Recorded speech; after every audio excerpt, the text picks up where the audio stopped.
Okay, so how is everybody? Everybody's obviously here wanting to talk about wireless. I'm surprised how many people we got in this, man. We got a lot of people in the room today. Oof. So I've got a couple of special guests today as well to kind of correct me when I say things that are wrong and keep me in line, keep me honest here a little bit. I'm going to have Carl Winkler from Letrosonics, very dear friend of mine. I've known him for many, many years. And also Joe Chowdelli, although it looks like he's having trouble signing in. He's going to be here from Sennheiser as well. I guess maybe the way to do this right off the bat is just to kind of state, okay, first off, this is not any sort of shootout. We are not in the process of doing any sort of shooting out of products today.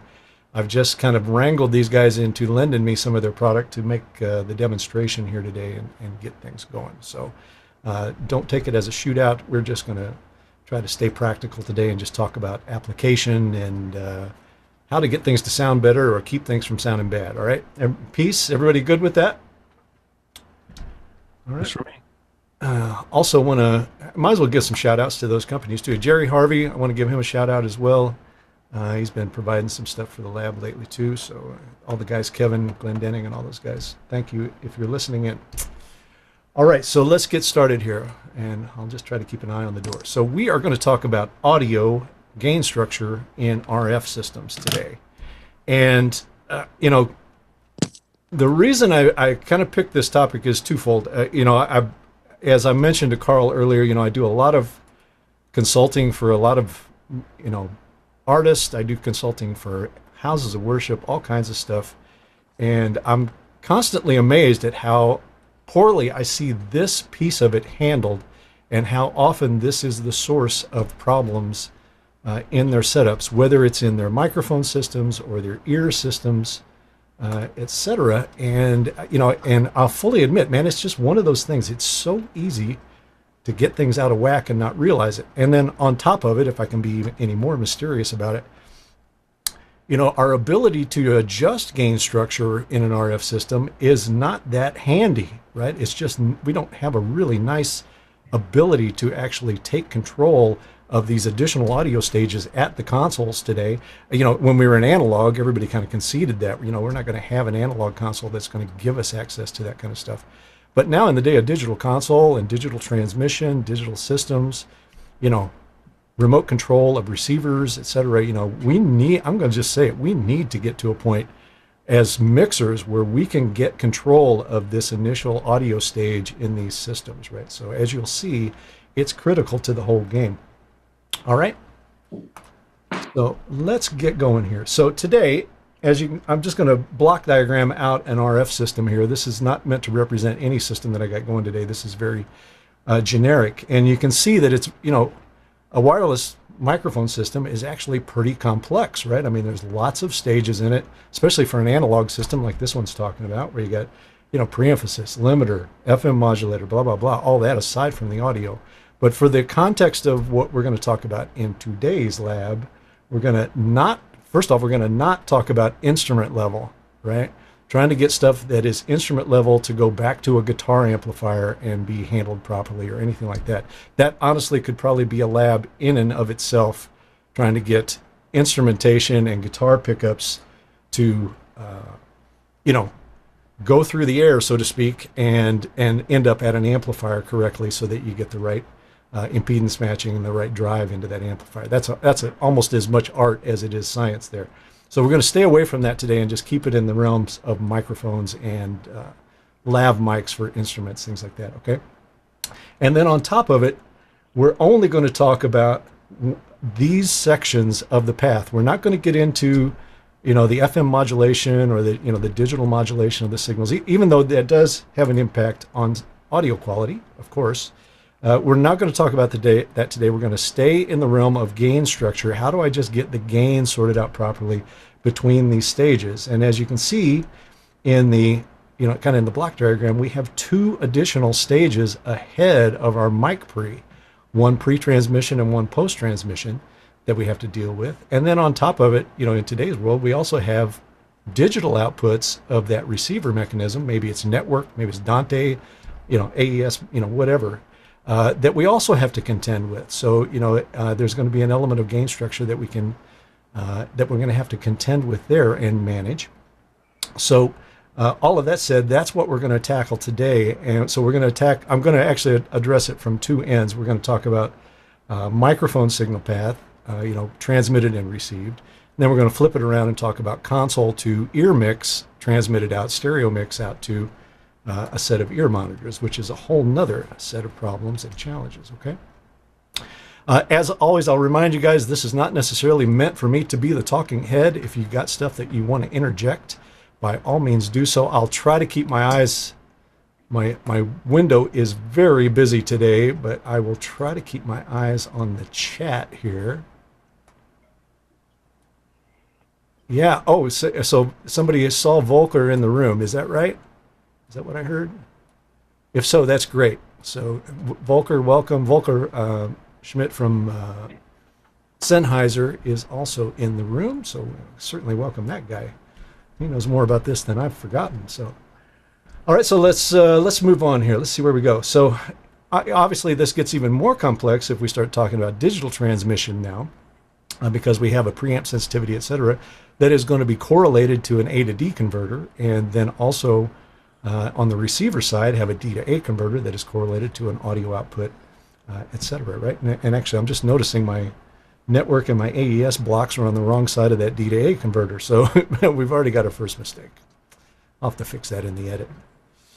All right, so the first place I want to start here before we even get into wireless is this situation here.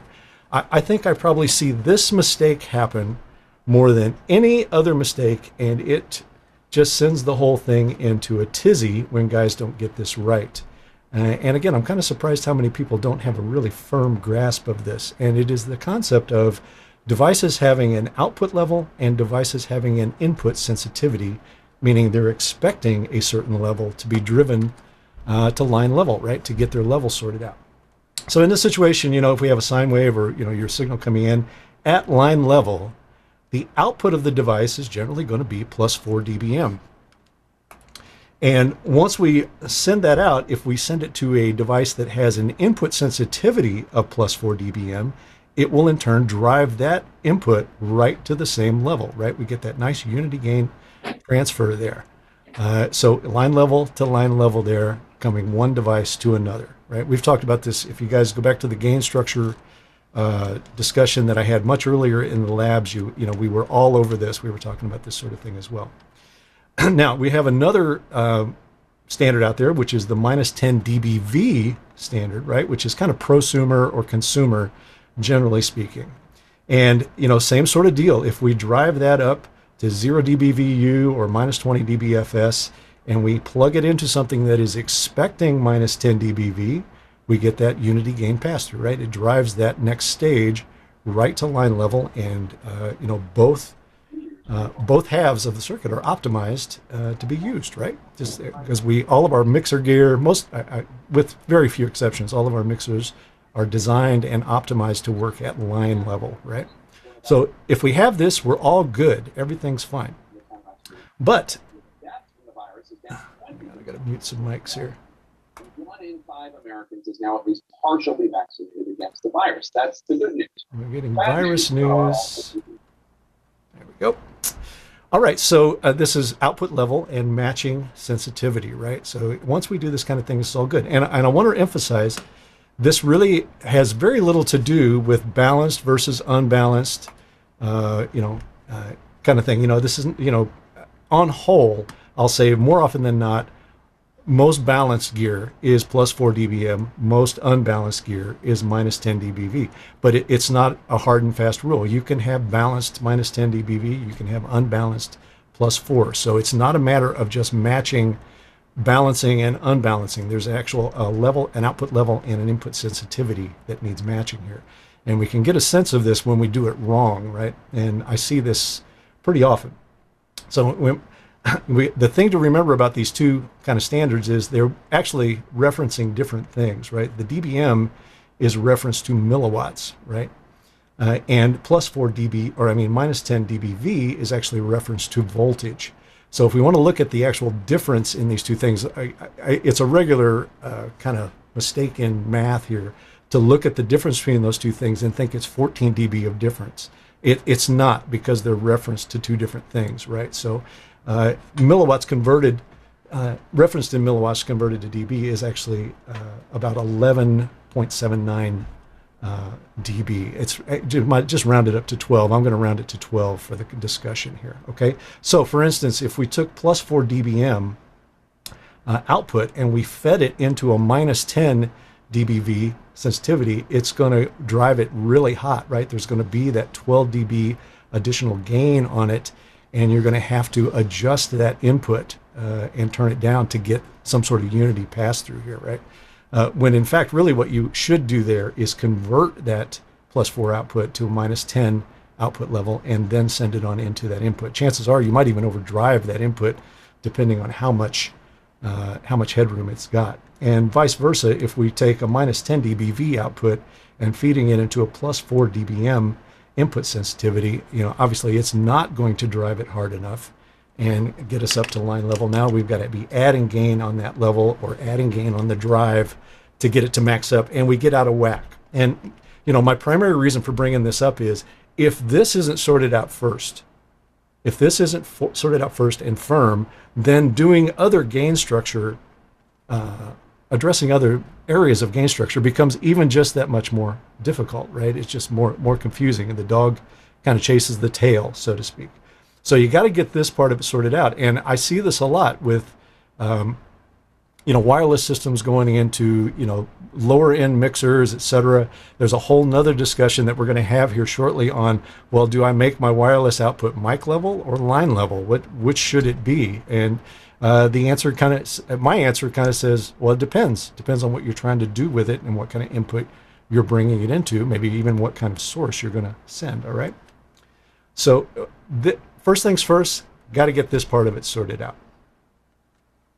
All right, so here's our little test grid that we're going to do today. That's our little test situation that I've kind of devised. And I'll just throw out the disclaimer ahead of time. I have got a lot of moving parts in this lab today, so if this all works, I'm just going to be amazed to see us make it all the way through this and work.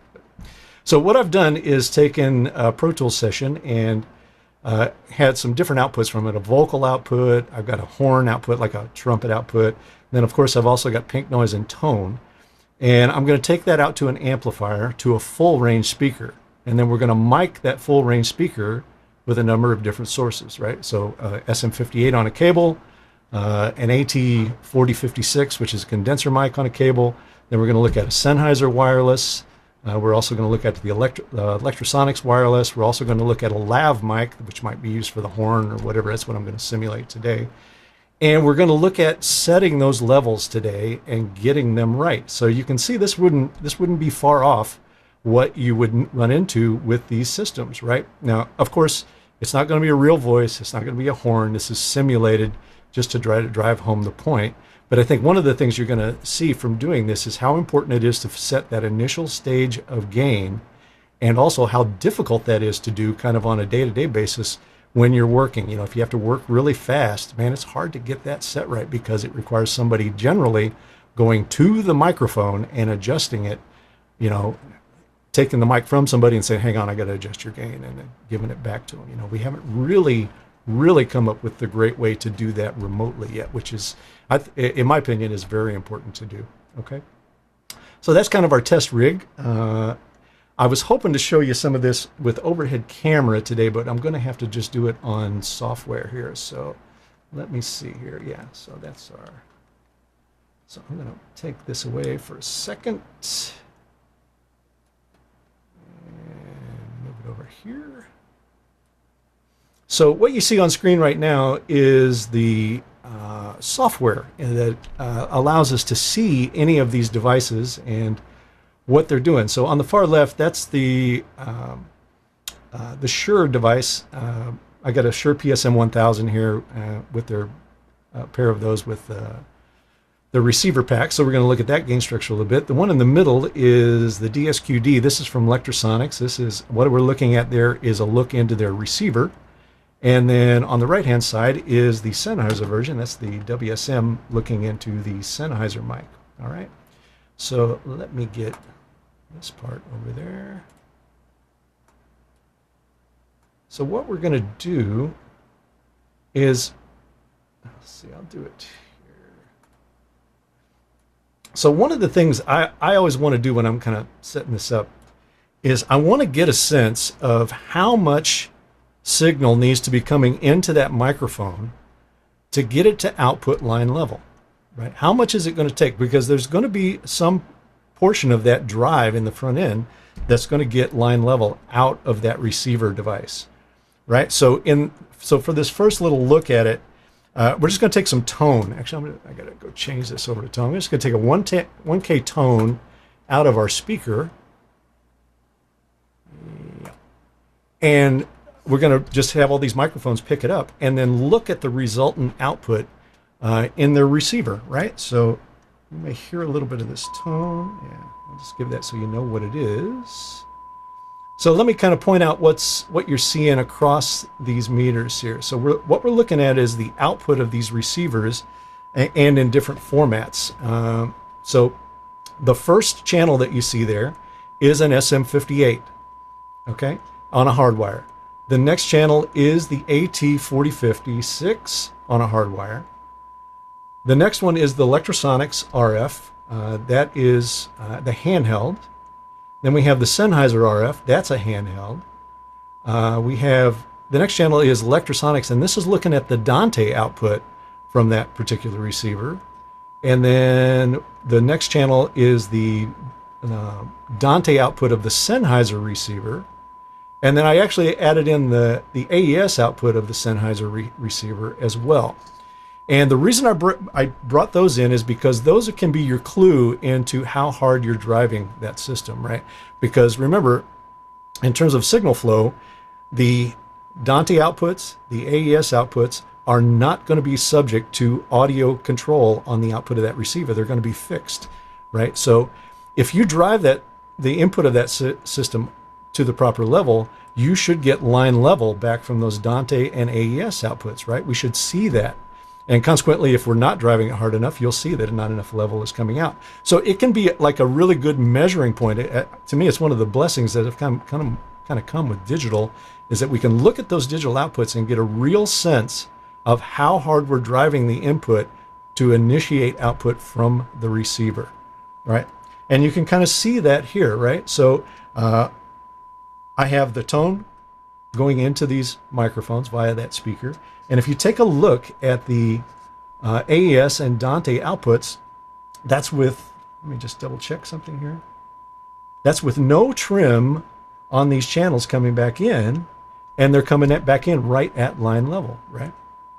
So that tells you you've got enough gain on that transmitter to initiate line level on the output of that system. Now, what does that mean on the actual audio output? Well, on the actual audio output, if we look at that in the Letrosonics and the Sennheiser, right now there's no plus or minus on the audio output. It's just a unity pass-through on the audio output, and guess what? It comes up line level, right? So we know we've got enough signal driving into that system on line level. Now, let's take a look at, remember the analog outputs of the receiver are coming back into mic pre's here, okay? So let's just have a look maybe on how much gain is on those mic pre's versus an actual wired system. And this is going to kind of speak a little bit to, do I use line level or mic level coming back into my console? Because I don't think there's a hard and fast rule on it. You can use either. The preamps in today's consoles have more than enough variance to be able to handle either one.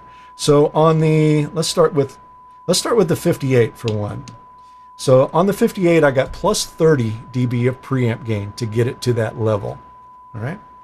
On the 4056, I've got 20 dB of gain, which would be expected, right? It's a condenser mic. I would expect more output on it, so that's okay. On the Letrosonics, it's about 34 dB of gain at the mic pre. So, that's basically coming in at the same level as a 58, roughly a 58. Whereas on the Sennheiser RF, only have 13 dB of gain there. So that's a pretty hot output from that receiver when we have it driven to line level output, right? That's actually coming in kind of hot. So I think what I would say here is kind of depending on your application, right? Depending on your situation. Let me mute this so we don't have to go crazy here. Actually, I'll leave it running here. If I was going to put up a wireless mic and use it, and have a 58 on a cable that is going to be used as a spare, and that spare was going to be plugged into the same channel as the wireless, like if I was just going to swap them out, right? Then I would definitely use mic level and reduce that level of that audio output of that receiver to match the gain of the microphone I'm going to replace with it, right? So if it's a 58 I'm replacing with, I'm going to match that gain on the output of the receiver, not on the gain of the transmitter, right? That's where you want to make that adjustment and that match. I'm of that opinion. Right? So same sort of thing. If my spare is going to be a condenser microphone, maybe it's the 4056 for the Sennheiser, same deal, right? I'm going to take that microphone and match it to the actual analog output of my receiver so that I can just plug in either mic, wired or wireless, and be good to go.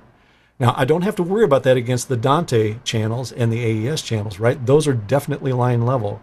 You're not going to be able to bring those into a mic pre. They are line level. You can't get away from that if you're bringing them in digitally.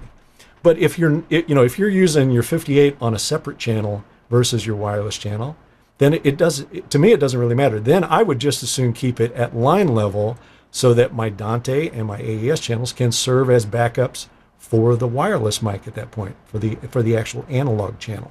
You guys follow that there? Right? So it depends on your situation. And I think more often than not, you're going to probably have your spare cable, your spare mic, in a spare channel, as well as your wireless mic and maybe even your Dante or your AES inputs sitting there as well. So you have analog and digital line level versus wired mic level. All right. If I can jump in, Robert, just add a comment. Yeah.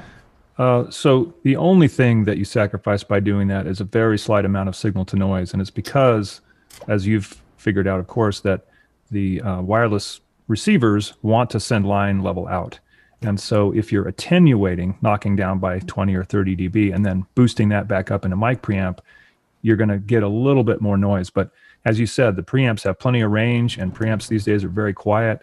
It's probably not something you're going to notice in most situations. Yeah, the thing I've noticed is I don't really have to back off the analog output of the receiver very far to get it to match up with the microphone. So it's really, like I said, situational a little bit, where you're just trying to match up the two source levels the same. But if you're using them in separate channels anyway, I say who cares? Leave it at line level, right? All right, so let's move on to maybe an example of that, and we're going to use the Letrosonics as an example here. So let me see what I got here. So this is an actual thing that I've seen happen in the past, where this is kind of how it can get out of whack here. Let me see if I've got that. Let me just do a little audio check here. Okay, so I've got a Letrosonics belt pack in there that's got a lavalier on it, and we're going to simulate this being an instrument mic, and I'm going to send some level to it, and what you're going to notice first is how good the level on output looks, right? So let me get it going here.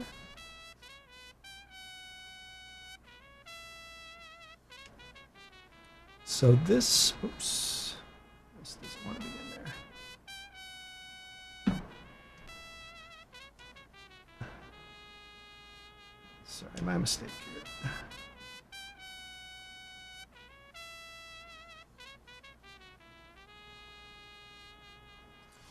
Okay, so can you guys see my cursor there? I'm sorry, I don't have a confidence monitor today, so I'll just ask. Do you guys see my cursor? Yes, we can see it. Yep. Okay, so it's the one that is outlined in the square there, right? So this channel is that Letrosonics lav mic on that system, and you could look at it and just kind of go, well, that looks pretty normal, right? I mean, Let me check my mic pregame. Yeah, it's about 30 dB of gain. That doesn't seem out of line, right? But in actuality, what's happening here is that the input to that device is very low. And I'm going to kind of squeak over here and show it. So that is the device that is on the bottom here. And notice how low the drive is on that, right? It's really not nearly enough signal to drive us out to where we want to be. And let's see, I think I might be able to show that on the... Yeah, it's all right. So, really what we want to do is find a way to get that gain up a little bit and get that transfer through transmission a little better. And I'll let the wireless experts chime in on this. I know that, having the wrong level here, certainly have too low of a level, can affect transmission, as well as too much level. All right, if we get it too high, then we're going to overmodulate that signal. It's not going to sound right. Probably going to sound some form of distortion in it. If we go too low, it's probably going to be noisy, and the sideband of the situation is not going to work well at all because it's going to be competing with noise. So we have to find a way to get this up. Am I right in that, Carl? You want to back me up on that one? Or yeah, so when you're talking analog FM-based wireless, which has been what we've all known for many, many years, too low of a modulation of the audio can result in reduced range. And certainly you're going to have to boost the gain somewhere else, which will bring up the noise floor. And there's always a certain amount of channel noise, even with the best systems. So you want to get your modulation up on the audio on the front end. And then if you need to back it off somewhere else, that's going to also bring down the channel noise. Yeah. And then you talked about overloading. Analog wireless is required to have a limiter. You're not allowed to overmodulate. So you might hear heavy limiting if you're driving it too hard. And you could hear it certainly can sound like distortion and get into distortion of the audio, but it won't overmodulate if it's, complying with the rules. With the FCC. Yeah, I've seen two examples of this in play, and more often than not, it's amazing the workflow that I see go through this. So if somebody has the transmitter gain too low, the audio gain in the transmitter too low, what they'll do a lot of times is check and see if the receiver output is set at mic level. And if it is, they'll change it to line level. Or they'll go and find another way to get way more gain there. They'll do it all on the back side of the signal and not address it here. And it's just not going to sound as good. It's not optimized is the word we use around here a bunch, right? Absolutely not. No, you make it a lot of sacrifices by doing that. Yeah. The dog is starting to chase the tail a little bit there. And then flip side of it, I just did this recently with a client where they were having some distortion issues, and I could tell that they were overdriving the front end of that transmitter. It was on one particular singer who was very loud, had a lot of output. And, I'm sure they just took all of their wireless mics and set them all at the same level for the singers, said, here you go, singers. And this lady could really belt it out. But, you could tell it just did not sound right. It did not sound natural at all. And sure enough, that's what was happening, was overdriving the input side of it. Yeah, the excuse, hey, but we set them all the same. Yeah, well, wait a minute. I've run into that. Yeah. Nope, don't do that. So, I'm going to kind of show off this little third-party app that Carl turned me on to. It's called LetroRM, and I've got it set up where I can actually, through the use of they call it what do they call it? A dweedle? Is that what it is now? Yeah, dweedle tone. That's the nickname. Dweedle tone. It's a DTMF type tone, or it's like a modem telling the transmitter to change settings. Here, I'll give you an example of it before I send it. This is what it sounds like. Right, so just like a modem, right? So I'm going to go ahead and actually send this to that microphone. You got to do it acoustically, so I'm going to send it back through the speaker and see if we can change this level. All right, so I'm going to let the audio run, and hopefully we'll see this level. Let's see if I can pull this off here. Whoops. I might need to turn down the level a little bit so it doesn't compete.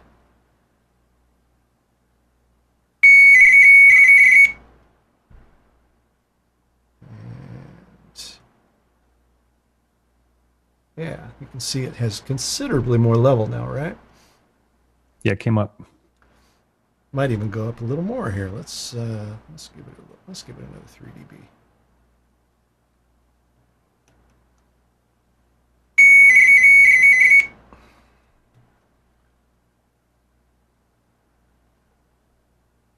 That's looking better. Let's go one more.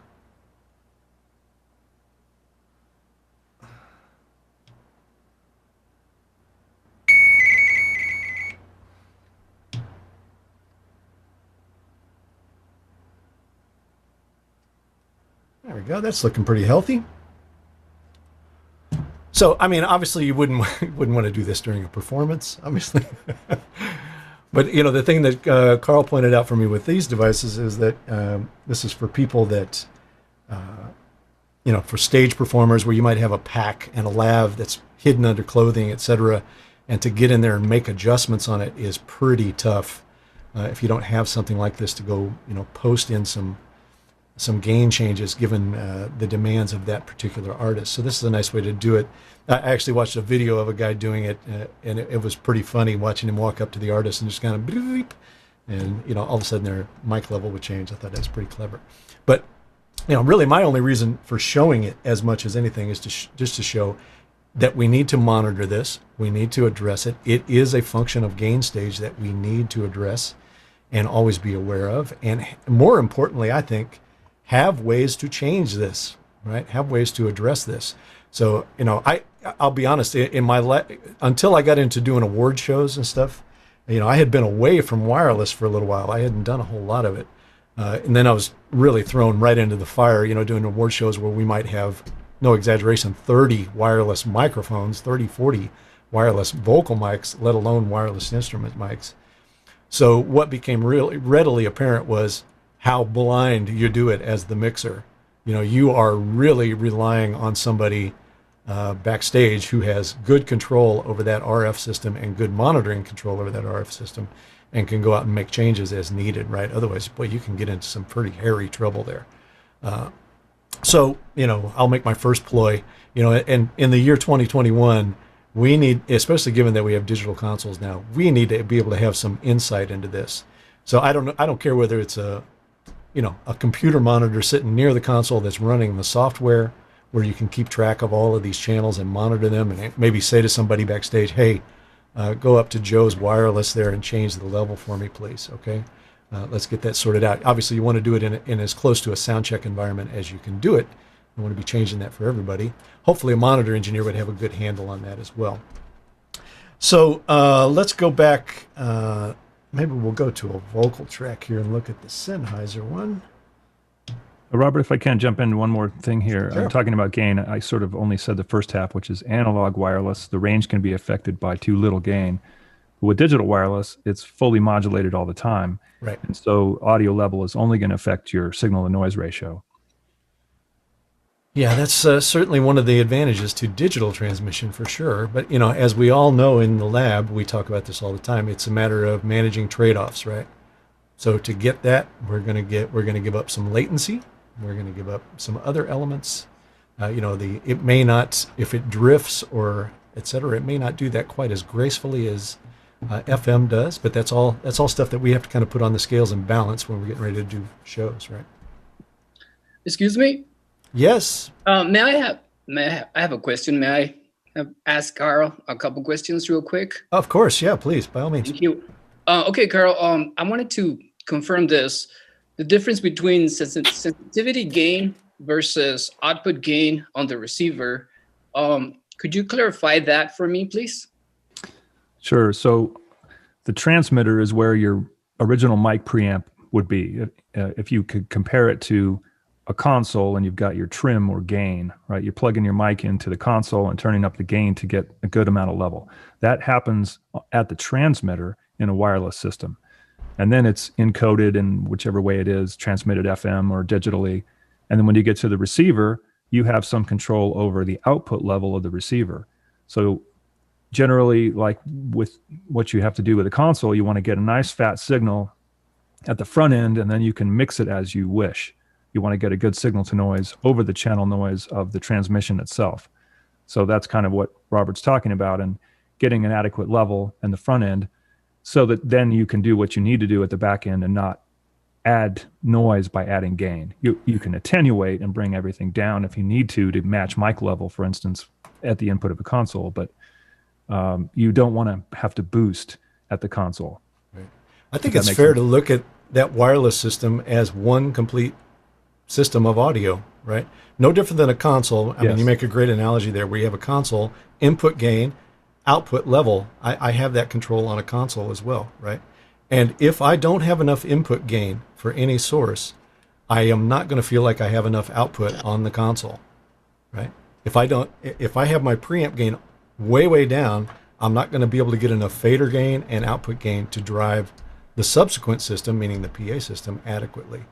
Same thing applies there in the micro, right? We have a preamp, even in digital, we have preamp to a digital converter, transmitted through another digital converter to analog, and an output section that goes to the subsequent mixer, right? So if that's not optimized, it's going to get out of whack farther downstream, right? You're going to make more and more compensation for it downstream. Is that making sense to you there? It makes a lot of sense.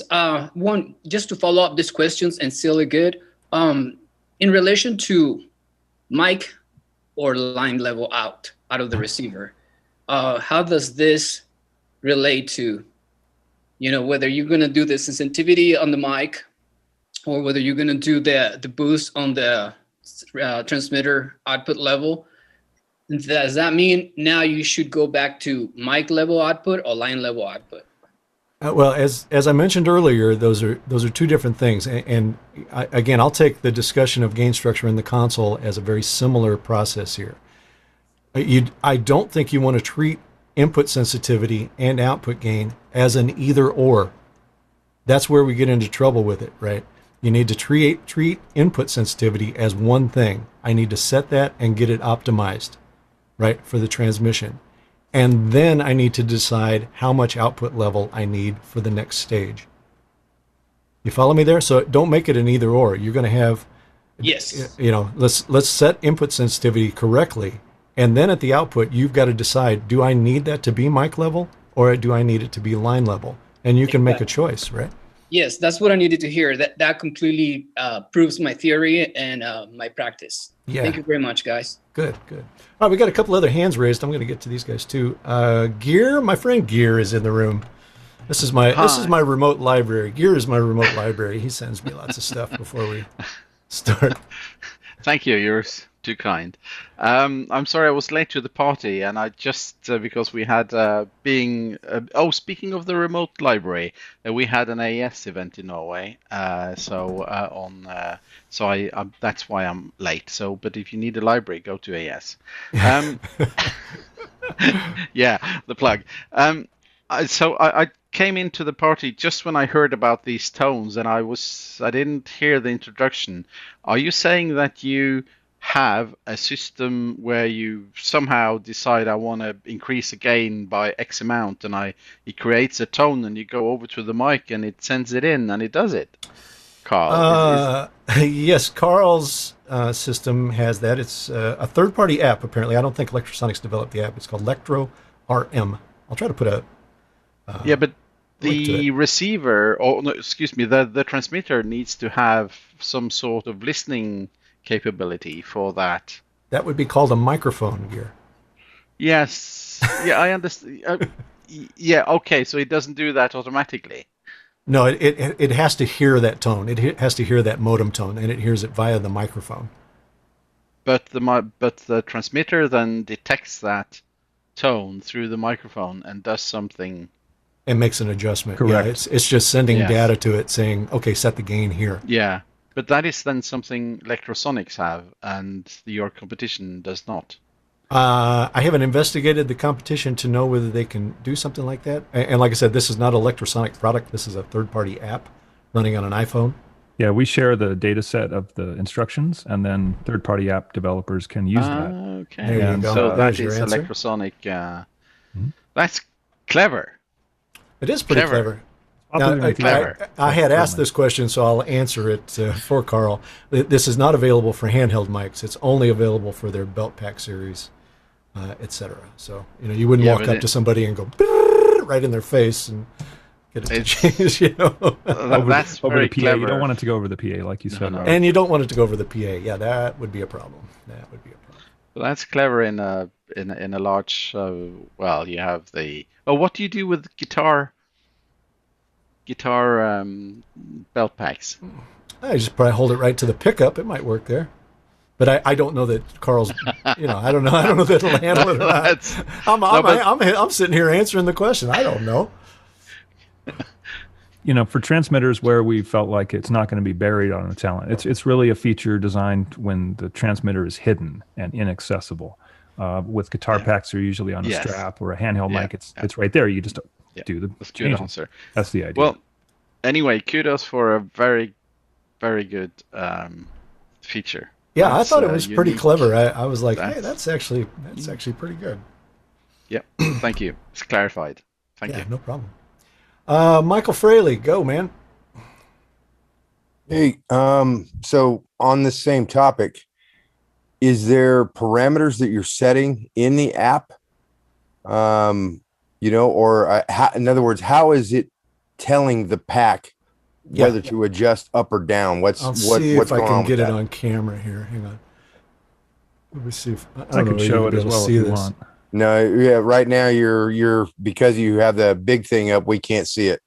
Yeah. There, Carl's got it up there too. See it He's up got there. it where you just Yeah. So you can change your gain or your frequency settings. You can put the unit to sleep, and then you arm it and send it to the Oh, pack. okay. yeah. So it's got all the settings for the transmitter, and there's different transmitter series represented because we've been doing this for about 10, 12 years.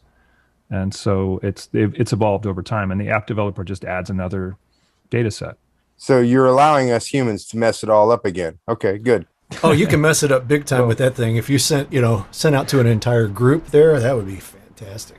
It Wow. has to be close proximity, reflections mess it up, but you can send it over walkies. You're still a human is still making the decision on gain, free, all that kind of stuff. Of course, So yes. I was making a little joke. Sorry. Right. No, I mean, I understood. We've come to expect it from you, Michael. Thank you. Oh, wow.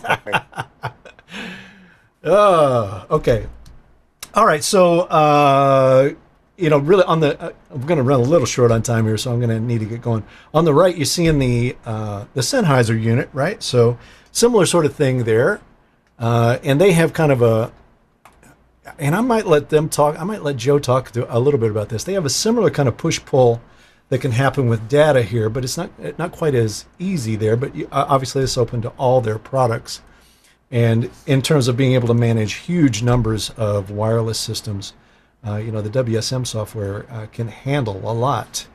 Let's get that going there. So obviously, on their meter, you can see things like battery life, all that kind of thing. And here is the actual audio level being presented by the transmitter, right? And you can see it's kind of working in a dB full scale there. So remember, we've always discussed, minus 20 should output line level to the next stage if we do that in this situation. And, to me, this, as we've talked about previously in the lab, this becomes just as important if we're working in analog, maybe more important in digital, where we've got an A to D conversion that is going to take place after this preamp, right? No different than in our consoles. There's going to be an A to D conversion that takes place there. And we want to have good bit depth resolution there. So again, this is, it's all just kind of gain structure 101, but, because it's a far away and it's not in our console, it's very easy to lose sight of what's going on here. So similar sort of thing here, right? If you notice, we've got enough level in that microphone, we should be able to drive it to line level. So if we take a look here at the Sennheiser Dante and the Sennheiser AES outputs, look, I have no ability to adjust gain on them, right? The analog output or the audio output on the receiver does not affect Dante and AES. Look at where it comes up. It's almost a unity gain pass through right to line level in the console, right? I mean, on the console, I have, plus or minus, I think 10, maybe, what is it here? Yes. Yeah, I have plus or minus 20 dB there if I want to use it. But if I just keep it, at zero offset, notice it comes right back to unity gain there, so line level. So again, I just use that as a really good kind of starting point to say, okay, how much level is needed to get to an acceptable level on the output there. It's a really nice way to check different systems and see what their different sensitivities are. Does that make sense to my experts in the room? Does that seem like a viable thing to do? Absolutely. Yeah. I think it can keep your head in the game in terms of just, how much gain is needed for any given thing, All right. Let's see. Where do we go from here? I got to get going here. Otherwise, we're going to be here for hours. Let me get back to the PowerPoint. If I can. This guy.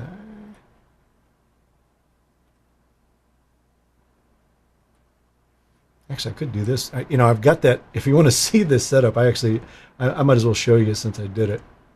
Let's see here. Stop the share for a second. If we take a look here, this is actually in my office. So you can see the two wireless receivers down there. And this is in an ISO box. There's a full range coax speaker in that box, and all of these microphones are kind of clumped into there right over the center of the speaker to be able to see this. And down below it here, you can see, or you can't see, there's a rack below it that's got a set of Hafler amplifiers in there driving that speaker. So you can get some sense of it. It's pretty easy to set up and play around with. I just happened to have the gear sitting around here. I thought, you know what, I'm going to do this.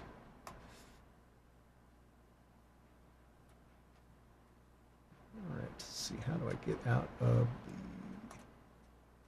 No.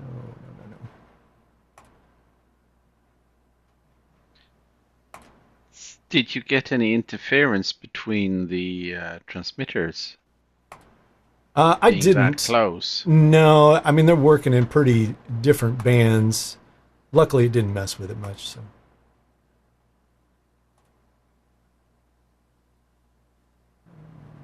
Spotlight. There we go. All right, so we'll get back to this now. Joe, if you're in the room, or Volker, if you're in the room, anything you want to add to the conversation on, audio gain structure there before we carry on here? Well, I kind of echo what Carl was talking about, and in general, my rule of thumb is to set the transmitter sensitivity so you're getting full modulation if it's an analog system. And if it's digital, just, so there's no distortion. And at the receiver, my default is to have the receiver turned up to line level and go into a line level input of a console rather than, turning down the receiver to mic level. Yeah. But you made that point. Well, if you're going to hot swap it with a wired mic, I could see how that makes sense to go down to mic level. Yeah. I mean, for the purposes of doing this here, I think I did this for the next segment here. If you really want to check whether you're getting to line level output on that receiver, instead of bringing it into your console into a mic pre, just bring it into an insert return. Right? That way there's no preamp in play there, and make sure your metering is set up to look post insert, and you'll know immediately how much output is coming from that receiver, right? And because it should see line level there. If it doesn't go right to -20 or 0 VU there, then you've got some offset in there somewhere. You're not either not driving the transmitter hard enough, or you got another gain stage in there that's knocking it up or down, right? That's a good kind of foolproof method to check and see what the output of that receiver is. Just bring it into an insert return. Also, I just want to kind of tell a story of, some singers are just really powerful. Yeah. And Whitney Houston was an example, but Josh Groban was using one of our transmitters, and even though they had turned down the sensitivity all the way down, wow, he was still distorting. He was still over modulating the mic because he was using a Neumann head, which is a very sensitive mic. So what we had to do was actually put a resistor in a negative feedback loop within the capsule to pad down the capsule even further, so that the output of the capsule didn't overdrive or overmodulate the transmitter. Wow. And I'll tell you something. I mean, I'm just sitting here running that through my head how you would discover that. If you didn't have a way to look at that gain, there's no way you would know. You know, I mean, if you didn't have the ability on, you know, in software or in browser or whatever you're looking at, if you didn't have a way to actually know that, you would have to rely solely on your ears to tell you what's going on there. And you know, that gets tricky in transmission because, you know, as the guys said, especially in FM transmission, you know, you're not really going to overmodulate it. You're just going to get so deep into the limiters, it's going to sound like crap, you know. And that's a different kind of quote unquote distortion to be able to hear. Some of the places that I've gone to, that's what's tripped them up. They're not interpreting what they're hearing as being in the limiters of that transmitter, you know. And once we get that cleaned up, they're just startled how much better the microphone sounds, you know. Well, you know, you can also monitor the trajectory of the audio meter on the receiver. I mean, if yeah, you know, someone, so you don't can necessarily see the range need there, right? software for it. Yeah. And it's probably worth noting, and guys, correct me if I'm wrong here, you know, Carl, Joe, either one. Even when we're looking at it in software there, right, we are looking at the receiver end of that gain. Is that right? It's not output gain we're looking at there, but we're looking at it actually at the receiver. So, you know, it is post-transmission, even though it's correlated, it's post-transmission, right? But that information comes through. You can see if Yeah. it's going into limiting and things like that. So Right. it gives you enough to know for most things. But like what Joe's talking about, if you're overloading the mic preamp in there, that's another issue. Yeah. It's cool. It's interesting topic. All right, let's. I'm sorry. Somebody else have something there? Yeah, that's me, Volker. Sorry. You have to keep one thing in mind. There is a significant difference in gain structure setting and the importance if you compare an analog with a digital system. Yeah. Because in the analog system, you are using so many different things like pre-emphasis, de-emphasis. You're using compressor expanders. So if the gain setting is not right for the audio, it has such a humongous impact to the entire sound. So it is, from the experience which we see, not as critical if you go for a full digital system. Yeah. So the traditional FM system with compressor, expander, the compander circuit, the pre-emphasis, de-emphasis, sensitivity setting is so much more important. Yeah. I mean, let's compare that to what our normal mixer workflow is, guys. If you had equalization, compression, gating set up on a channel, pre-set up, right? Then that's based on an expectation of a mic pre-level for the signal coming in, right? And let's say you couldn't change those things on the console. Well, you know, you're going to have to get a certain level to get those thresholds to work right on the channel, right? That's no different than what Volker is saying there. You know, all of those components, the compander circuits, the pre-emphasis, de-emphasis, those are expecting a certain level to be optimized for their operation, right? So if we have that gain too far down or too high, those parts of the system are not going to operate effectively. They're not going to operate in an optimized setting. So yeah, I mean, I 100% agree there. And to me, that's part of what makes this so tricky, right? But, you know, to one degree, I think it actually helps us that we only have one thing to adjust to get it to operate right. Please don't give us control of all the companding and the limiting and all the other stuff. I don't know that we can handle that right now, you know. So, all right. Well, we got to move on here because we're coming up on an hour here. So let's move on to ear monitor. Let's turn the transmission around the other way here. So similar sort of thing. I've just thrown up this, you know, kind of generic circuit here, but similar concept here, right? We're going to transmit a stereo mix now, and we're going to take it out, and we're going to really only concentrate on the audio portion of this, right? What's happening in audio land here, and where can we adjust it? We need to get these signals optimized as well for use back to drive ear monitors, right? Now, I'm just going to forewarn you, I'm not going to get into the discussion here today of output impedance of your packs and impedance of your headphones, etc. I'm going to take that as a little bit of a constant here for the points of this discussion, right? That we're going to have a low impedance output on that pack. you're going to have probably relatively low impedance headphones that are going to be driven here and be able to get enough gain here out of the actual pack. So we're going to keep that as a constant here. All right, so for this, and same sort of thing applies for digital here, right? If we have a digital system that do this, again, we have to pay attention to the gain on both ends of this when addressing the A to D and the D to A conversion, right? We know that is a particular part of it.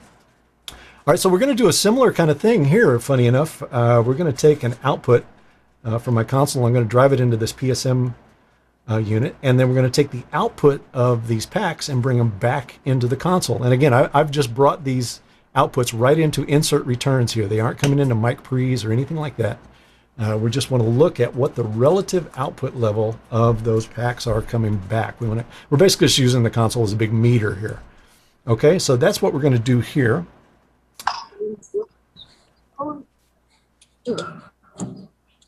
I'm going to mute your mic, sir, if that's all right.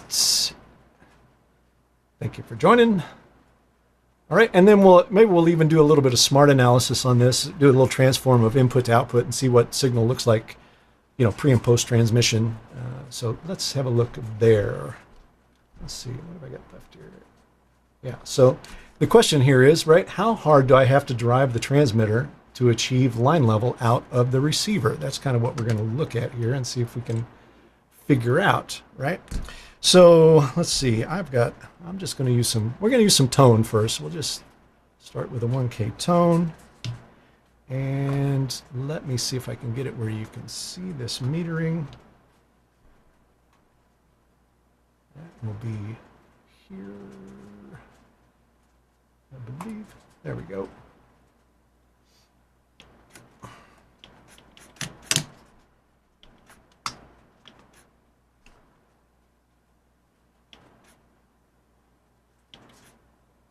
All right, so I'll just pull these down since we don't need that there. So this is the output of those two packs. Get this over where you can see it. So the far right channels, you can see I got them labeled Lab RF and Smart RF. That's just those two channels coming in. And you can see if actually let me get this up where you can see it too. 1 second here. Let's get this out of the way for a sec. Put this over with this. All right. So what you're looking at on the left-hand side there is the input to the transmitter, right? We're looking at the signal going to the transmitter. So if I turn it down, you can see it all go down. So this is just a 1K at line level in the console being pushed out at unity gain right to the receiver, right? This is no audio offset in the receiver. There's no attenuation or anything. Let me just verify that here. Make sure I have it.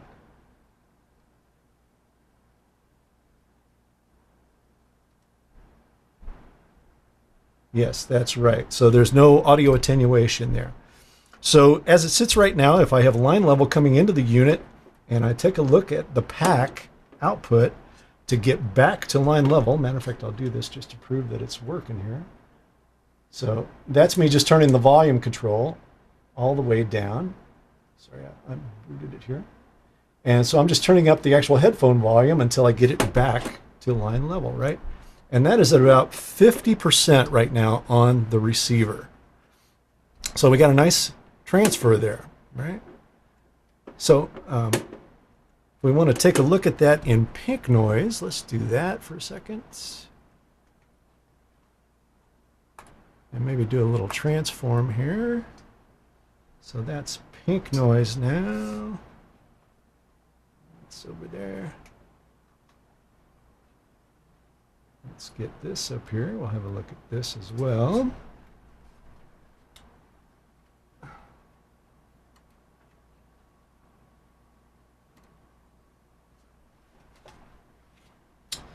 Okay, so you can, and remember, this is on the back side of the receiver. This is the output of the receiver pack we're looking at against the input to the transmitter, right? So you can kind of see some the high frequency boost, the low frequency boost, some of the low roll off there. And honestly, it sounds like that if you listen back to the pack, you can hear some of that hyping in the top and the bottom on it. But I think I haven't done too much troubleshooting with monitor guys on this situation, but you know, sometimes I hear of guys that say, the artist just can't get their pack loud enough. They can't, like they've got their pack turned all the way up, you know? And I just think, man, if you've got your gain structure sorted out, I don't know how any receiver pack could be turned all the way up. I mean, I've tried it with this setup right here, just running some music back through it after kind of seeing this here and getting my music level at roughly line level output, or maybe just a hair above. And man, I can't get that pack past halfway without it just being absolutely deafening, you know. And that's with a regular pair of in-ears. I mean, I'm using the Jerry Harvey stuff here, but that's true of, you know, even if I go up in impedance of headphones a little bit, you know, maybe like a pair of Shure Big Muff headphones, there's no way I could get that pack all the way up without just, you know, my vision blurring. So, you know, interesting concept here, but I think it's a similar situation in terms of gain structure. And here is a situation, I think, where, you know, you want to take that audio output and use it to your advantage, because it's an attenuator in this situation, right?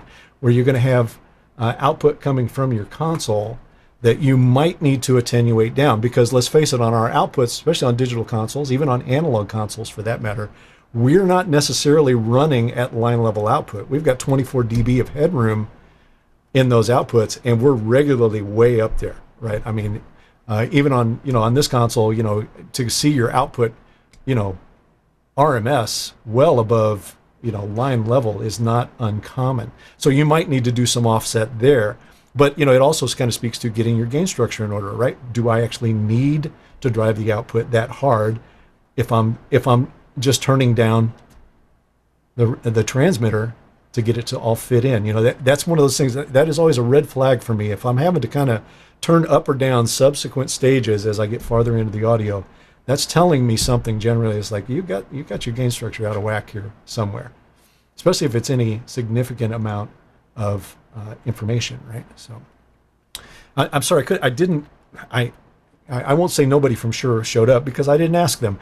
I didn't have anybody that I could get a hold of from Shure to come in and talk about this, but I would love to hear some feedback and some input from guys here today who have done monitors and have used ear systems that might want to speak to this a little bit. Is anybody in the room that is willing to come in on Vox and speak to this?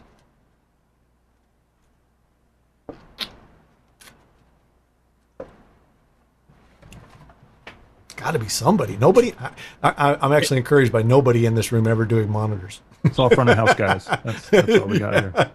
Hey, Robert. Yeah, go ahead. If you're going to do another one, my friend Jason Lawful, I'm sure would come and talk from Shure. I used to work with him on my Showtime boxing shows many years ago. He moved to Nashville and he works for Shure these days. Yeah, sure. Just drop me his name, etc. And I'm kind of roughly planning on a part 2 of this that's going to deal specifically with transmission and reception. So I'm happy to bring him in on that one, and we'll discuss it there. Ken Newman of Thousand Oaks, you are live and on the air. Robert. So I'm just sort of wondering, reading into what you're doing there. So you could take the output of the console and put it right into your ear monitors then, and it would be the same level at the setting that you have the that's knob correct on the yeah receiver, right? I mean, okay. Given the drive, we might have to take an examination of impedance. Could be impedance there. problems, but Yeah. But anyway, my question is what kind of level do those in-ear monitors need in order to get to what kind of SPL at your eardrum? You know, does anybody know? Yeah, well, I mean, I'm going to use this as the example, Ken, and I'll just throw this at you. So I'm going to turn off the noise and just send in some music here. Let's get this kind of sorted out. And you can see that it's a pretty good transfer there, right? So that's actual music going in. Don't get fooled by the slow screen redraw. And I can tell you with that music set right there, this is obviously it's pre-recorded music, it's not live music. But with that music setting right there, I cannot get the pack up past halfway. I just cannot do it. Halfway, 1 o'clock is... That would exhaust me in 10 minutes, 15 minutes. But there's other factors that come into play, like the sensitivity of your ear monitors. Like, for example, when you plug in a pair of headphones into a ear monitor pack, they're considerably quieter, right? Than they can be. Yeah, they can be, and usually I think that's because of the impedance of the headphone, right? That's Sure, what's but affecting anyway, it. the sensitivity involved is a big factor in terms of where you're going to sit your knob. But just for reference, your knob is set at about 12 o'clock on your pack right now on Let the me just meters check that we're here. seeing. That's correct. 12 o'clock. Yeah. Good to know. Good to know. Yeah. And I've, throughout the week when I was prepping this, I was going back and forth between the Jerry Harvey ear monitors and a pair of Shure headphones, etc.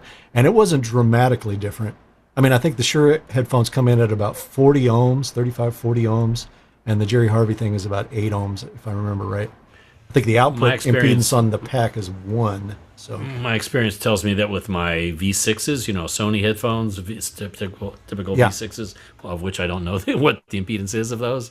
If I plug a pair of those into a ear monitor pack, Those are and then 32 plug in- ohms. Okay, so anyway, I plug in that, and then I plug in a pair of ear monitors. The ear monitors are at least 10 dB louder. yeah. Could be. It wouldn't surprise me in terms of sensitivity to make it that way, for sure.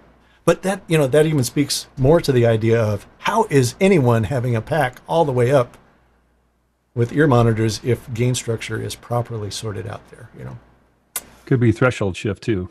I mean, they're once they get up there and they've got the stage noise and everything else going on. Yeah, peace. It may be part of it.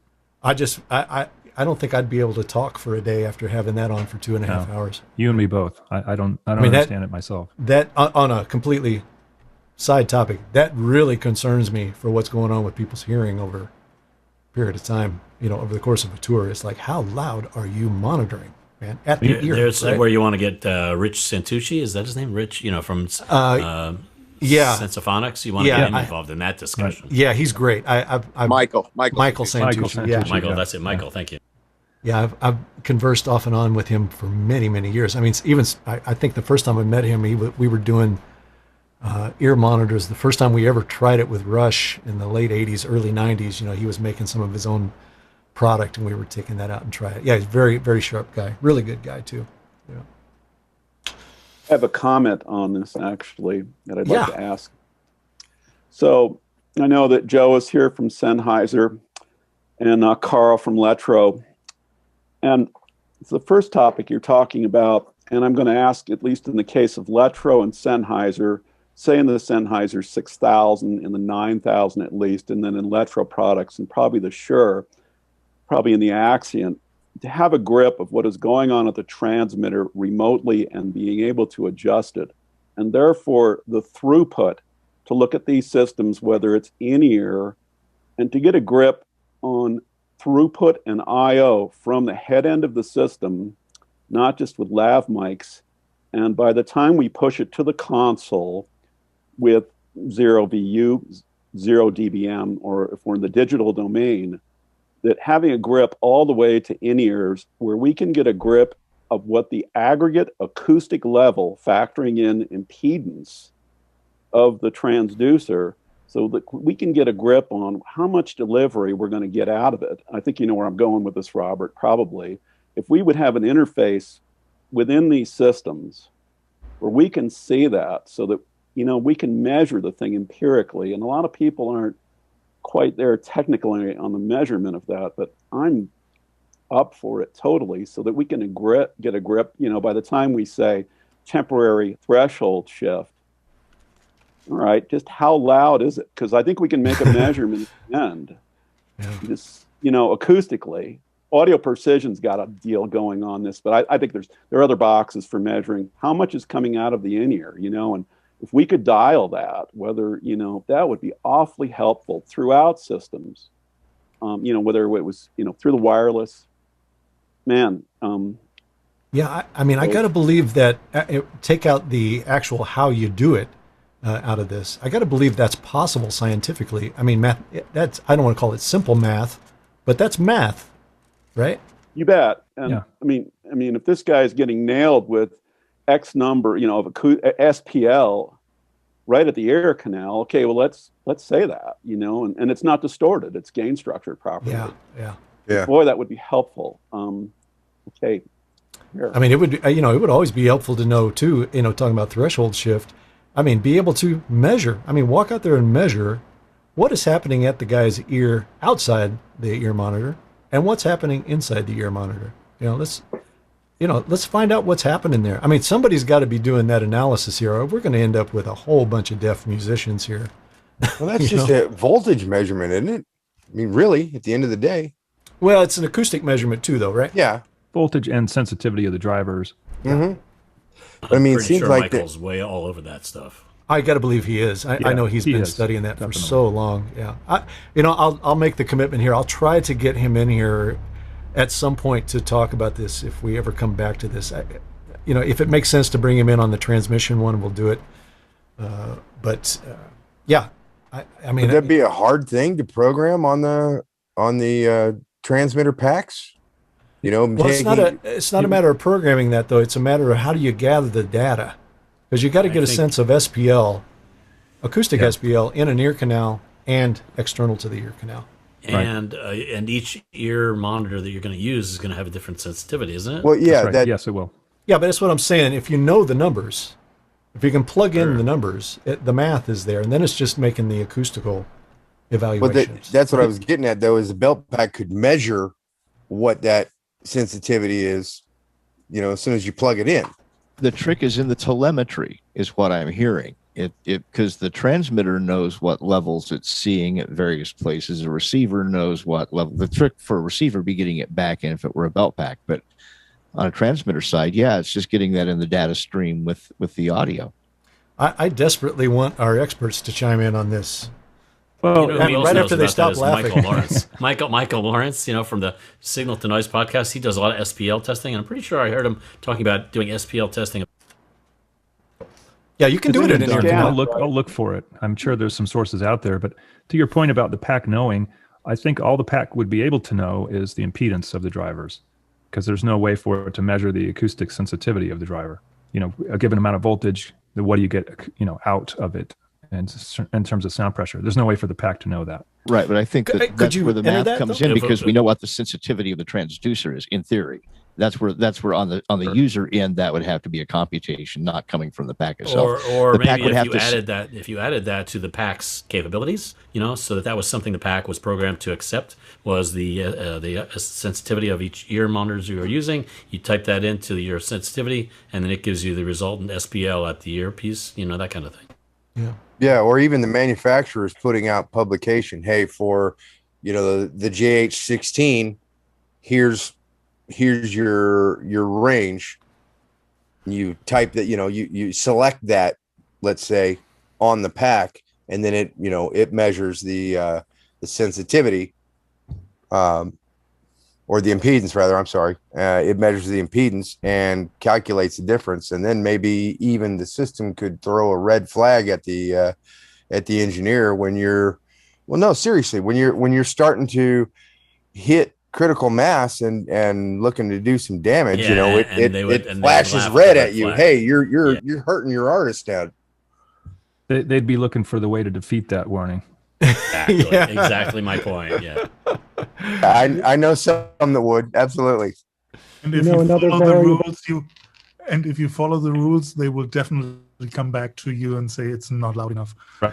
Because based on work standards, so it's way below 90 dB. And we all know too that there's artists out there that are stoned out. I mean, Al Cooper from Blood, Sweat, and Tears, that man is deaf.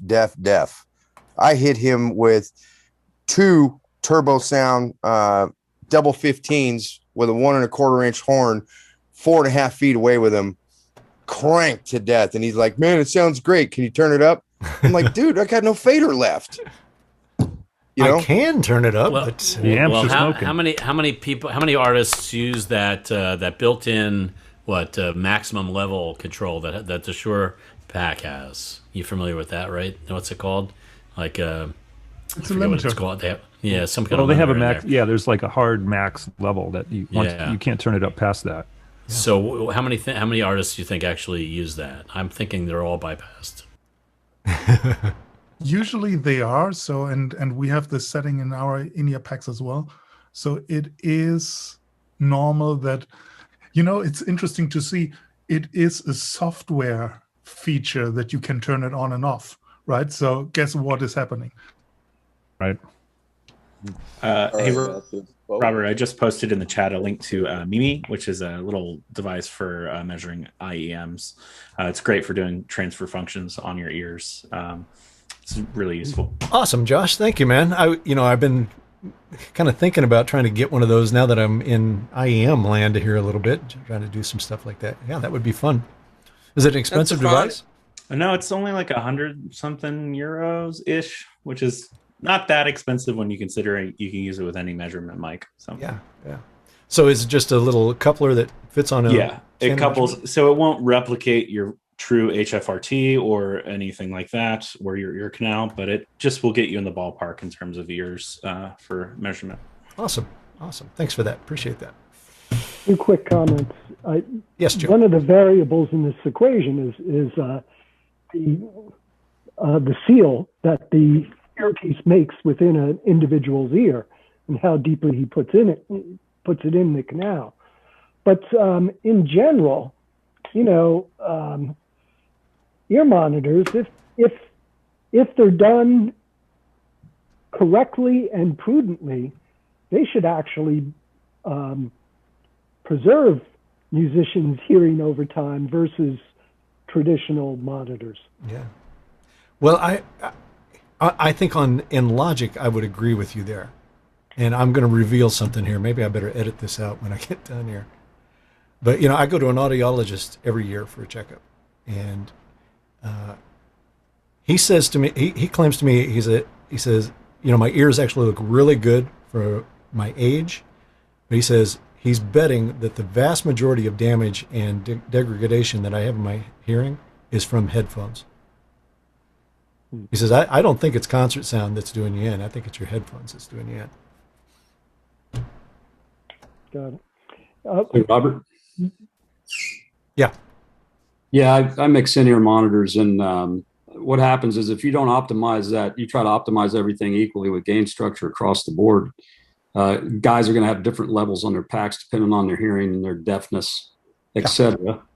And I end up, as cueing my mixes, I'm having to turn my cue up louder for this guy, down for this guy, up for this guy. So you really try to get the band to get those packs where they need to be at for each individual, so you have some kind of unity across the board on your mixes out. Yeah, I think that would be the biggest challenge for me, because my approach, I can tell you, and it would probably, I don't mix monitors, it would probably fall flat on its face, but would be to say, get all of those mixes at some sort of, I don't want to say unity, but just consistent in terms of output level, so that if I'm soloing in and out of them, I'm going to have a normal process, and then let all the variants take place at the volume on the pack.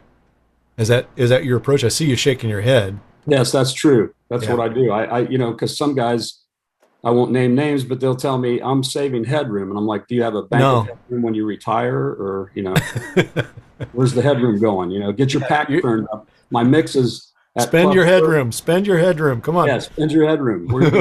Yeah. So I'm having to tell him, well, he goes, well, Joe Blow's pack is at 12 o'clock. Why is mine here? Because you're deaf, or you're not deaf, or you have a different sensitivity in your ears.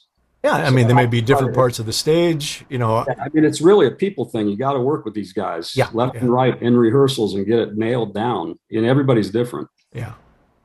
But I think my goal, if I was doing that, would be certainly within a few dB consistency in terms of level. Absolutely. At the output stage of the console. You have to. Yeah. And you have to fight these guys over it sometimes because they just refuse to turn that pack up or down. Yeah. Right on. And I do stay out of the limiters. I use my own on the console. I'm not going to use what's in the pack. Yes, please. Yeah. Well, there is the giving the artist the benefit of the doubt. There is that what would you call it? The sensitivity of the pot. Like if you start getting it down around 9 o'clock, you blow on it, and it's going to get 10 dB louder or something, right? So of course you gotta get within the ballpark so that they're not in the sensitive part of the pot. Yeah. That's a good question, and I'm going to assume that it's a log taper it's not a linear taper on the receivers, right? Yeah, I wouldn't think so. We offer a choice of both, actually, log or linear, depending on what you're doing. If you want, a nice slow taper up where you have a good range at the low end, log's the way to go. But if you want it to get a lot fast, linear. And so there's different kinds of customers. Yeah. Well, that's interesting. You got to make an offer of both. All right, well, let me get back to this for a second, and we'll just wrap this up here before it gets too long in the tooth. So where is it? Yeah, here we go. Robert, one other quick comment about going back to transmitter inputs trim adjustment. Yeah. I have always found that during sound check, the performers never sing as loud as they do in performance. So Never, ever. I always set the trim with a good deal of headroom with that in mind. Thank you. Yeah. No, that is just a given. Anybody that tells you different's lying through their teeth. So what, and that goes for the microphone as sandbagging? well as the in-ear monitors, right? That goes for both ends of the system, right? yeah, and and there's also a how do I want to describe this? A psycho effect here as well, where they do not take the same focus into sound check that they take into the performance. They're focused on different things. They're thinking about different things. They're reacting to different things, and hence they hear differently than they do during show. If I could make it even more mysterious. Yeah. Very rare performer that can do the same thing during sound check and show. It's almost a unicorn. Yeah. Hence the value of virtual sound check, honestly. It's across the board with everything because they don't hit drums as hard. They don't play the guitar as hard. It's adrenaline. That's the big change. I used to go round and round and round and round with the Petty guys. Because when they were doing actual sound checks, they would come up, they wouldn't even do Tom Petty songs, right? They come up and do Merle Haggard songs, kind of limp through these things, and then come out for the show and step on the accelerator and go, whoa, it sounds so different now. Well, yeah, it does. Doesn't sound like Merle Haggard. I had Merle Haggard sounding great. What are you doing to me? I worked with a band that wouldn't do sound checks for that reason. Yeah, well, I got them to stop. Yeah. I got them to stop because of it. Yeah. The film directors hated me because they lost all their cool footage. But it was like, I don't care. Yeah.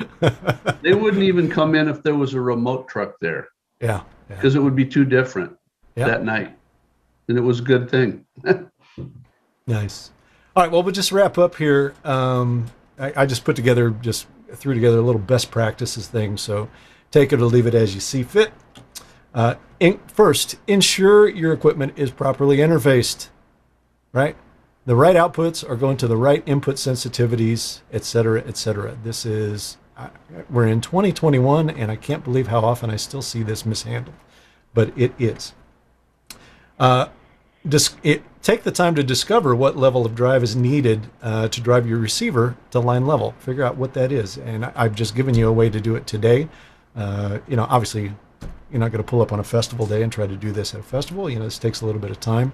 But, when you're setting up your units and getting used to them and setting your input and output sensitivities, you can do this in the shop and get a sense of what's going on.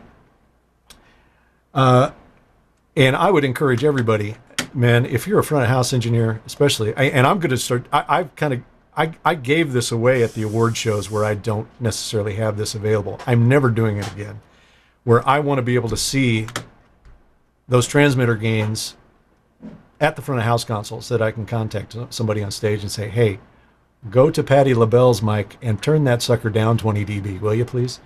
So, in case they're not monitoring it. So hopefully, like I said, more often than not in the past when I've done that, I've had a monitor engineer who is way on the case with it. But I think I would certainly like to see, and just as a point of comfort, et cetera, understand what's going on there before I start turning up mic pre-gains. And our friends from Sennheiser and Letrosonics may not appreciate this, but I'm going to say it. Contact your console manufacturer or your wireless manufacturer, got that spelled wrong, and urge them for more comprehensive integration into a console. And whether it's actually happening at the console or I have that control external, I'm just going to make the play for it right now. As a front of house engineer, I need control of that gain stage. Period. End of story. Please find a way to make it happen for me. Right? And then with regard to ear monitors, make sure, again, it's kind of a matching situation. Make sure your output pack impedance is matching up well with your ear monitor impedance so that it will drive the ear monitor properly, especially if you've got your gain structure sorted out input to output, right? Where everything's good there. So again, we're big boys. This is science. We're supposed to understand this. We should not be scared of the word impedance and output levels and things like that. We should be able to sort these things out. But you got to pay attention to these things. They can certainly snake bite you if you don't do it. Okay. And on that note, I'll open the floor back up one more time for any questions if you want. Hey, what was the name of that? What was the name of that app again?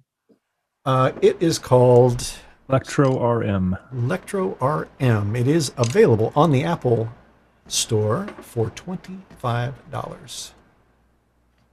Worth every penny.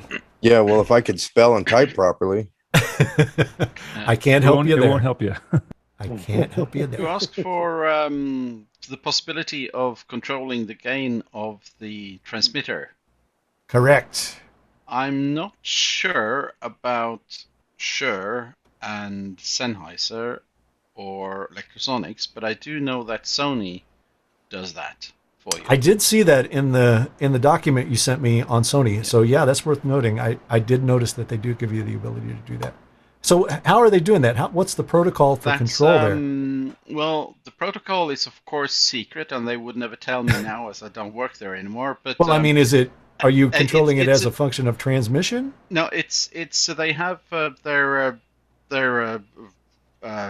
wireless workbench, which I don't remember the name of, and in that you make the control. There are controls that you adjust, and then they transmit it via 2.4 gigahertz. Got it. So it's transmission. Antenna. Yeah. It's a transmission. Yeah, to the transmitter. Yeah. From that computer. So there's an antenna connected to an interface at the computer, and it sends it over the Wi-Fi or the 2.4 gig protocol and into the transmitter. And is there any kind of full duplex in that? Meaning, do you get a confirmation that the changes happen, or do you just see it on Yes. You can see it on the, and I think you can do. I haven't played with it because I don't have it, but I think you can. I'm pretty certain that you can do the low pass filter and high pass filter and stuff like that as well. Right. Why don't you have a lighter? And I think there are some competitors that does it. Can you please respond? Are you asking Joe Sennheiser and Volker and Joe, Carl? Volker, and Carl? So we are not doing this for our professional equipment. We have some entry stuff where you can see that in the duplex protocol. But in general, so we are not doing something like this for our high-end devices for a variety of reasons. So that's a kind of philosophy which is laying behind it. And by the way, Shure is having in the Exient digital systems, they have this capability. Yeah. I would think it would be, and correct me if I'm wrong here, Volker, I may be talking above my pay grade here. I would think that would be easier to implement in digital transmission where you got, encryption essentially that can go on there and, have a much more assured result. In general, you can do it in analog and in digital transmission. It is much more easier to get the feedback. Hey, I recognize what you did to me from the transmitter is much easier because I put it simply in the data stream. Right. That's my point. Once again, it's kind of philosophy. If you want to do that, or if you say this risk is too high. Yeah. So it's at the end, it's your choice, right? Yeah. I would be pushing for it. So I think things are headed that way, if I can add that, and we don't have that feature either. But I do I see the utility of it, and I think the technical means for making it happen are coming, and in some cases are already there. And how well it works, I think, is dependent on a lot of factors. You've got a separate transmission channel, so it has to have a clear frequency, and the higher frequencies usually don't have the range as the lower frequencies, and so on. So there's some technical hurdles to overcome. Yeah. But in terms of utility, absolutely. I'll completely agree, and it's very interesting. I see this in a lot of tenders written there. Hey, we need this back channel. And when you talk to people later on, how often do you use it? Not very often. And if you use it, you will use it during sound check. Yeah. So, you're talking about an actual communication channel? Yeah. Don't do this in a live performance. The risk that you switch instead of -6 to +16 by far too high, and you don't want to change frequencies either. So I'm old school here. I have a runner. Here's a spare mic. Take this one instead of switching frequencies on the fly. So don't do that. Ken, I see you got your hand up there, buddy. Go. Well, I would say that Shure with their Axient system has that changing frequency and that whole data stream. It's a separate stream from the audio stream. So it's they have that very under control anyway. But my question is this.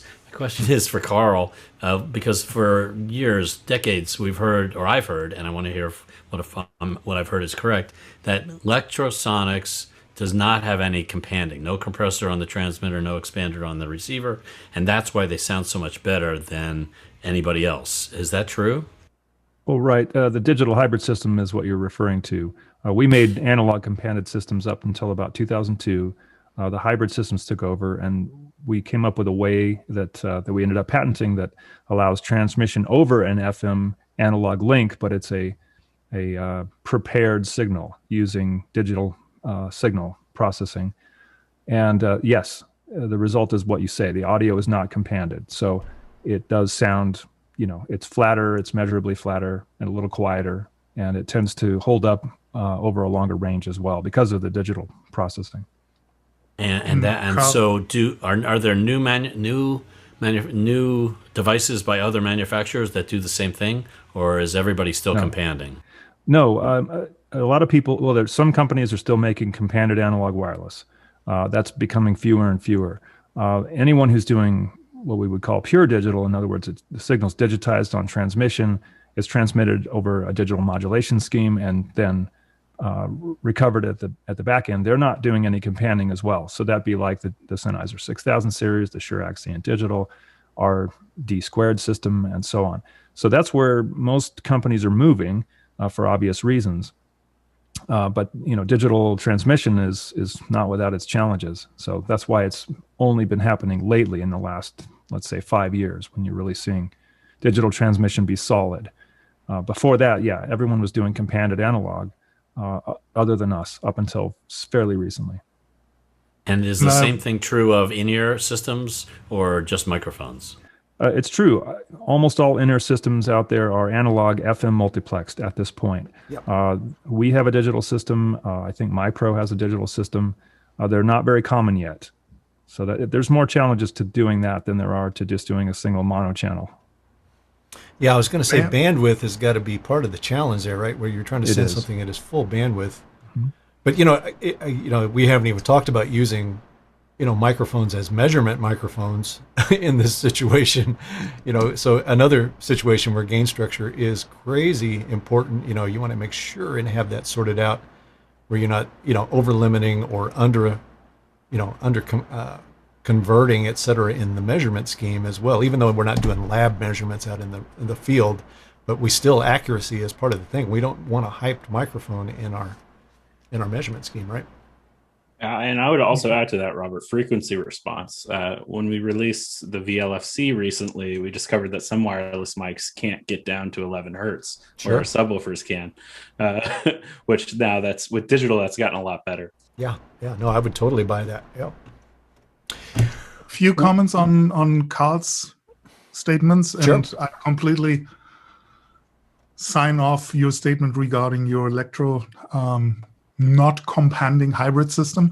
The big advantage, and this is a big challenge for every analog compander, this is the so-called mistracking between compressor on the transmit side and expander on the receive side. They are never, ever same.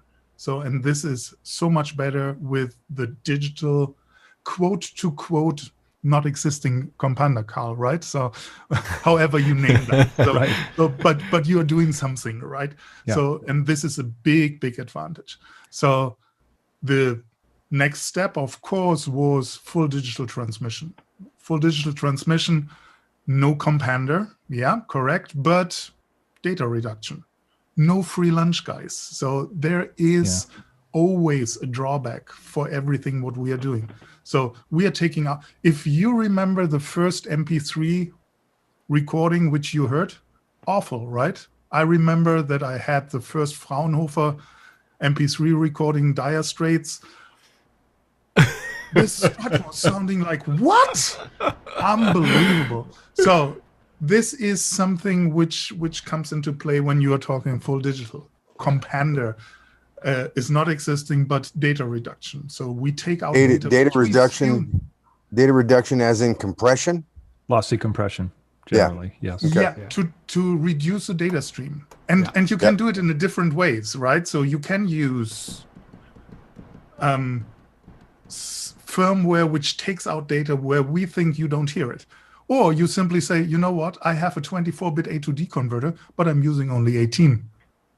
So natural data reduction, right? So I'm not transmitting this. Or lower sample rates, that kind of thing. Lower sample rates. Yeah, absolutely. There's one important thing, and this is something which we tackled a little with in-ears. And this is, I know that I'm most likely, when I'm leaving this, I'm the most unpopular guy in this entire round here. When we are looking at in-ears, the big difference for most of the system, and Carl, you have your digital one, but for most of the in-ear system, they are analog stereo multiplex systems. So, and by saying this, you have a variety of factors which you can play with.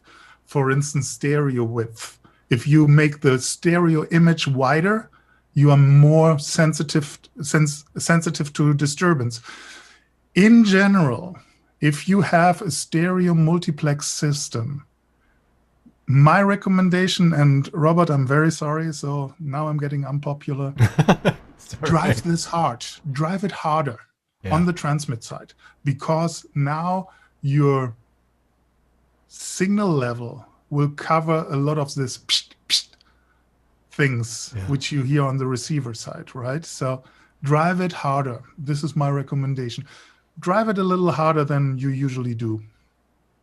Interesting. My 2 cents on that. Hey, Volker. So if for example you make it wider, is that tend to make it compress even more now?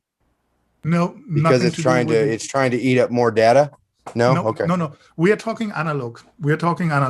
When I'm in an analog system, stereo multiplex, you never ever have left and right channels separated 100%. That's not possible, because we are transmitting in a stereo multiplex system on the lower audio frequency band, L plus R, left and right channel, and then on the upper side above 19 kilohertz, where the pilot tone is.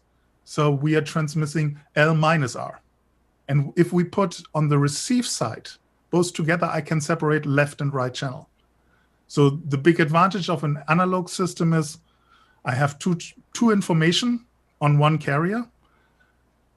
I do not have 100% separation. Yeah. If I'm really good, I have 45, 50 dB of left-right channel separation. That's a lot. So as soon as you make this really wide, you hear more often this disturbance from the RF domain. So if you make it narrow, and guys, maybe you remember the good old days, first car stereos, they had a variable stereo image. They could change depending on the FM signal strength, left and right channel separation. It sounded awful because it was pumping all the time. Whoops, getting wide and horrible. So fortunately, we do not do this anymore. I don't think any of us are that old, Volker. Yeah, you're showing your age. And was that a German thing? They had that in German I think cars? what you said was Blaupunk. I think that's what he said.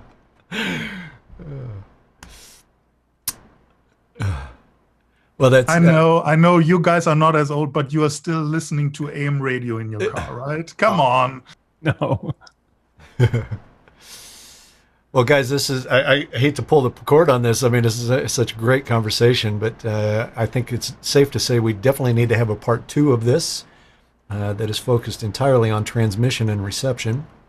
Obviously, audio still plays into it to some degree, but I hope this was helpful for you guys today. I really appreciate Joe and Volker and Carl helping out here. You guys brought great insight into this. So thank you very, very much for coming in and making the time. I would love to lean on you again. So that is all for today. I'll try to get the replay posted up on YouTube within the next 48 hours or so. But thank you guys very much for coming in. I hope this was helpful to some of you in at least some way, maybe to get you thinking about certain things when you're out there working in the world. All right. So until next time, we will see you later. Thank you, guys. Bye-bye.